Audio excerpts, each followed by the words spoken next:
Bienvenidos al Bibliófilo. Me ha gustado mucho la colección de obras de los ganadores del Premio Nobel porque se descubren unas joyas inmensas. En este caso, les voy a presentar el realismo mágico europeo. Espérenme hasta el final para verlo.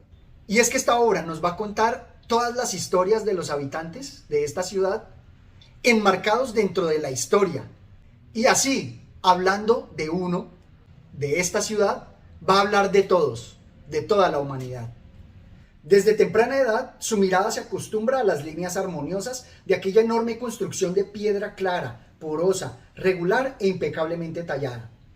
Conocen todas las redondeces y las cavidades tan magistralmente cinceladas, del mismo modo que conocen todos los cuentos y leyendas que están ligados al nacimiento y a la construcción del puente, y en los cuales se mezclan y entrelazan de manera extraña e inextricable la imaginación y la realidad, lo verdadero y lo soñado.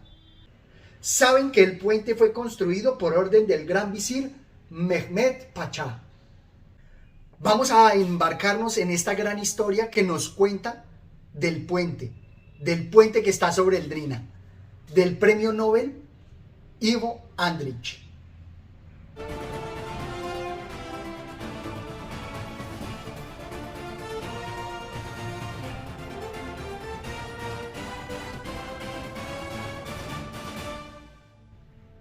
Este libro nos presenta la historia del puente sobre el Drina y con ese pretexto también nos cuenta la historia de la humanidad. ¿Es la Capia la que hace que los habitantes sean lo que son? ¿O por el contrario fue imaginada en su espíritu y su inteligencia y construida según sus necesidades y sus costumbres? Cuestión superflua y vana. No hay construcciones fortuitas, separadas del medio humano en que han crecido y de sus necesidades, deseos e ideas, como no hay líneas arbitrarias ni formas sin motivo en arquitectura. Este pasaje me recuerda mucho a Las ciudades invisibles de Italo Calvino, donde nos muestra que la ciudad, y en este caso el puente sobre el Drina, nos va a mostrar cómo el ser humano, al transformar su entorno, crea las ciudades. Y se podría decir que las ciudades son la máxima expresión de lo humano. Y precisamente al contar la historia del puente, está contando la historia de la ciudad. Y al contar la historia de la ciudad, ¿acaso también la historia de la humanidad? Por eso nos dice, la ciudad ha vivido gracias al puente y ha salido de él como de una raíz indestructible. Me gusta mucho que nos presenta la historia del puente, mostrándonos toda su perdurabilidad, toda su trascendencia, y asimismo las transformaciones que sufre, no solamente por parte del ser humano y sus necesidades, sino por el paso del tiempo y la oposición a las fuerzas de la naturaleza. Vamos a ver que nos habla de su juventud.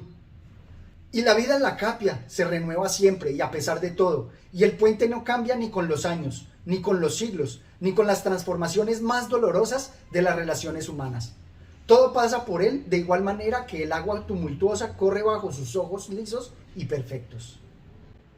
En varios capítulos nos va a mostrar esa perdurabilidad, esa resistencia del puente a todo el paso del tiempo, haciéndolo perdurable. Y con esa perdurabilidad, todo el paso del tiempo nos va a narrar todo lo que le acontece a los habitantes, a la humanidad. Y de manera paulatina también nos va a ir presentando las transformaciones. Por ejemplo, en su madurez y vejez nos dice así.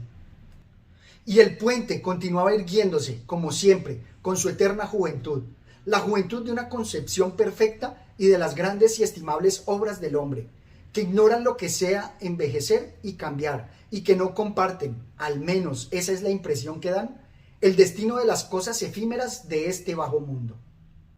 En este pasaje me gusta que recalca esa apariencia, porque crea esa ilusión de perdurabilidad, siendo que muchas veces estas magnas obras del ser humano están sujetas también a perecer, están sujetas al cambio. Y por eso, mientras nos narra todo lo que sucede, nos va acercando a su final. El puente parecía condenado, pero seguía intacto, en medio de dos mundos en guerra. Nos va presentando cómo este personaje principal, que es el puente, va a sufrir y va a participar de forma pareja en todos los acontecimientos de la humanidad, de esta humanidad que está arraigada a su alrededor. Y todavía me gusta mucho más que después de su fin, por ser una obra humana, también se abre la esperanza. Nos dice así el autor. No llegarán a desaparecer del todo y para siempre los hombres grandes, prudentes y de alma elevada, que construyen en honor a Dios monumentos eternos con los que se embellece la tierra, y el hombre alcanza una vida mejor y más fácil. Si esos hombres desapareciesen, significaría que el amor de Dios se habría extinguido y borrado del mundo. Eso es un absurdo. Como les digo, esta magnífica obra nos cuenta la historia del puente, pero unida a la historia del puente, la historia de los seres humanos a su alrededor. Y me gusta que él toma esta figura del puente que es muy representativa, porque un puente es una unión de opuestos. Está la oposición de las orillas. Y aquí se ve remarcado en varias oposiciones, en varios contrarios. En primera instancia está la oposición del ser humano a la naturaleza, ya que estas construcciones humanas se hacen para dominar a la naturaleza y de alguna manera domesticar un poco la fuerza de la naturaleza, para no verse subyugado por ella. No se observaba distinción entre turcos, cristianos y judíos.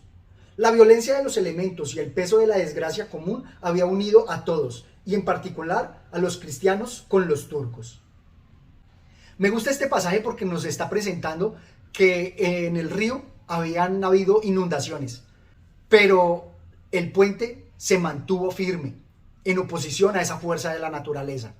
Y también remarca allí que por la posición geográfica en que se encuentra o se encontraba este puente, allí había gran unión de creencias religiosas, cristianos, turcos y judíos. Y me gusta que a lo largo de su relato se nos muestra el puente también como esa unión entre las religiones, entre esas creencias. Porque los seres humanos, a pesar de sus creencias, allí van a convivir, van a cohabitar. Y por eso nos dice así más adelante.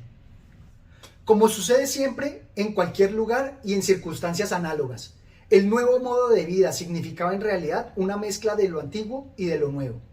Las viejas concepciones y los viejos valores chocaban, se oponían con los nuevos, se combinaban o coexistían como si esperasen ver cuál de ellos sobrevivirían a los demás.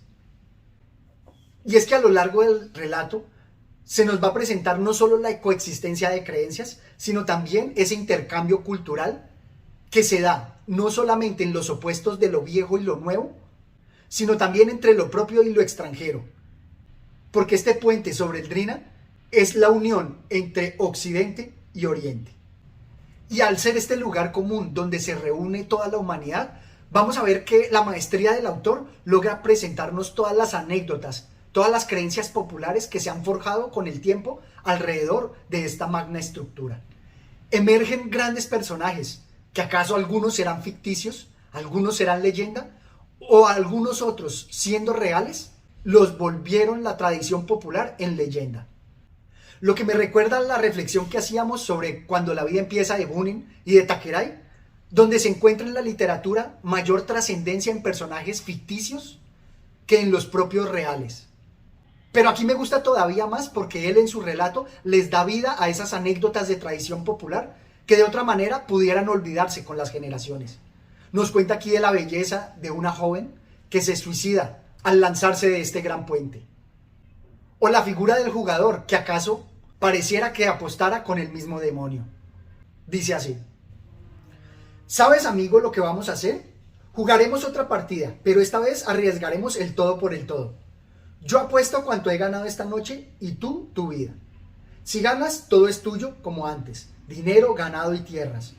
Si pierdes, te tirarás desde la Capia al Drina. Como les digo, nos va a presentar las innumerables historias de seres humanos alrededor de este puente. Por eso nos cuenta la historia no solo del puente, sino de los seres humanos que lo han habitado, que lo han transitado.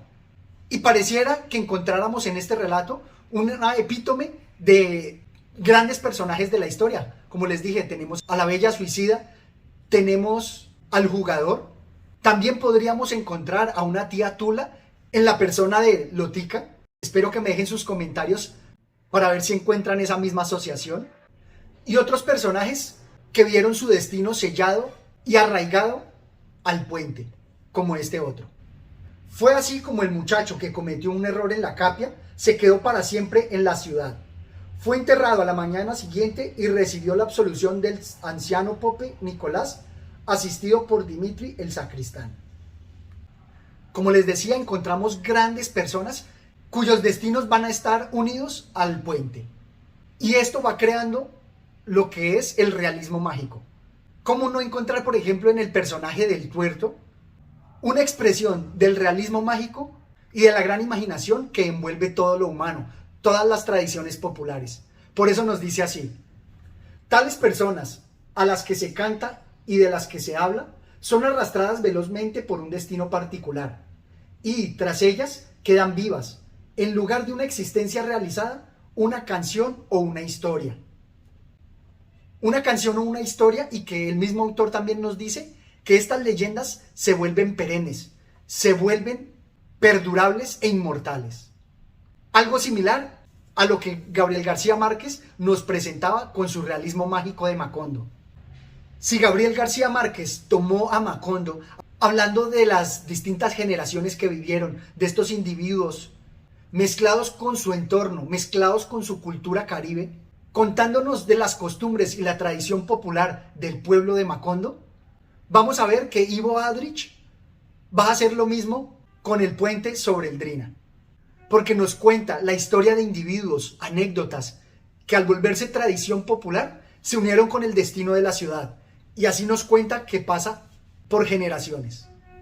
Dice así: tan solo cuando fruto de aquellos esfuerzos surgió el gran puente, empezaron las gentes a recordar los detalles y a adornar el nacimiento del puente real, hábilmente construido con materiales duraderos, con cuentos legendarios que supieron componer de nuevo con arte y que mantuvieron durante mucho tiempo en su mente. Y es porque esta maravillosa obra nos va contando todo, arrancando por esa tradición popular, por los distintos personajes, mitos y leyendas alrededor de esta magnífica obra. Insisto, es que es una representación del realismo mágico europeo que une estas dos naciones, la una en Macondo y la otra en el puente sobre el Drina. Por eso los invito a que se dejen llevar por estas maravillosas páginas, donde van a encontrar la maestría narrativa del autor. Fue preciso mucho tiempo y no pocos esfuerzos para que los habitantes comprendiesen todo lo que nosotros acabamos de comprender en unas pocas líneas, y que tuvo lugar en apenas unos meses. Esta gran obra nos va a permitir recorrer la historia del puente sobre el Drina, permitiéndonos ver las caras de todos los personajes que anduvieron por él. De verdad que es una obra memorable, que tal vez no hubiera descubierto si no estuviera haciendo el recorrido por esta colección. Esto es todo cuanto tenía por compartir con ustedes. Espero que se suscriban al canal y hasta una próxima oportunidad. Gracias.